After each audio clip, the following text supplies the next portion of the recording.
சென்ற மாதம் நமது செங்கல்பட்டு சட்டமன்ற தொகுதி மாவட்டத்தின் சார்பாக செயற்குழு கூட்டம் கூட்டப்பட்டு அந்த கூட்டத்தில் 10 தீர்மானங்களை நிறைவேற்றினோம். அதில் ஒன்றிய நகர அளவில் செயற்குழு கூட்டங்களை கூட்டப்பட்டு அக்கூட்டத்தில் அந்த பகுதியுடைய பிரச்சனைகள், கட்சியில் வலுப்படுத்துதல் எப்படி, தலைவர் அந்த எழுச்சி தமிழுடைய பிறந்த நாள் அந்த ஆகஸ்ட் 17 வருகின்றது.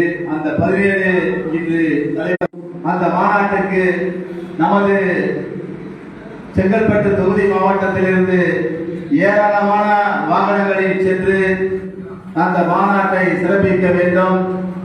செங்கல்பட்டு மாவட்டத்தில் NH சாலையில் அமைந்திருக்கிறது இந்த தெற்கு ஒன்றியம். தெற்கு ஒன்றியத்தில் கடந்துதான்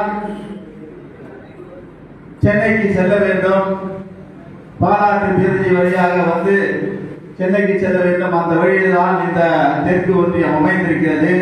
ஆகையால் வருகின்ற வழியெல்லாம் சுவர் விளம்பரங்கள் எழுத வேண்டும் போகிறோம், வார்டு உறுப்பினர்களாக நிற்கப் போகிறோம் என்ற அளவில் உங்கள் பகுதியில் உள்ள பிரச்சனைகள் என்ன, இவைகளை அனைத்தையும் முகாம் வாயிலாக ஒவ்வொரு முகாமாக வந்து ஒன்றிய செயலாளர் அறிவிப்பார். அவர் அறிவிக்கக்கூடிய ஆட்கள் இங்கே வருகை தந்து 2 நிமிடம் அல்லது 3 நிமிடத்திற்குள்ளாக உங்கள் உரையை நிகழ்த்தி உங்கள் கருத்துக்களை சொல்ல வேண்டும்.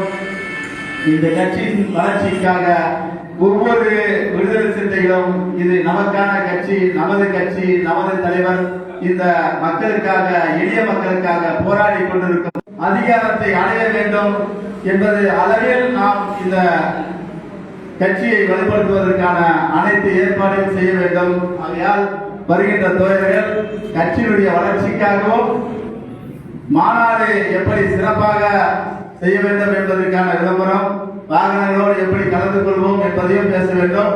அது மட்டுமல்ல, வருகின்ற 10ஆம் தேதி மண்டல செயற்குழு கூட்டத்தை தலைவர் அறிவித்திருக்கிறார். தமிழ்நாடு முழுவதும் 7 மண்டலங்களாக பிரித்து ஒவ்வொரு மண்டலத்துக்கும் தலைவரே நேரில் வந்து இந்த மாநாடு எதற்காக தமிழ் தேசிய சென்னை, மத்திய சென்னை என 6 மண்டலங்களை சேர்ந்து 7 மண்டலங்களை சேர்ந்து மண்டல செயலாளர்கள், அந்த 7 மண்டலத்திற்குட்பட்ட மாவட்ட செயலாளர்கள் கூடிய செயற்குழு கூட்டம், கலந்தாய்வு கூட்டம் நாளை நமது கட்சி அலுவலகத்தில் நடைபெறப் போகிறது. அதில் மறைமலை நகரில் இந்த செயற்குழு கூட்டம், தலைவர் கலந்து கொள்ளக்கூடிய செயற்குழு கூட்டம் மறைமலை நகரில் நடக்கப் போகிறதா, இல்லை காஞ்சிபுரத்தில் நடக்கப் போகிறதா என்பதை பற்றி பேசி முடிவெடுக்கப்படுகிறது. அப்படி மறைமலை நகரை அழைக்கிறேன். உங்களுக்குள்ள பிரச்சனைகள் எதுவாக இருந்தாலும் குரோதம் இல்லாமல், வாக்குவாதமாக போகாமல் தன் கருத்துக்களை மட்டும் இங்கு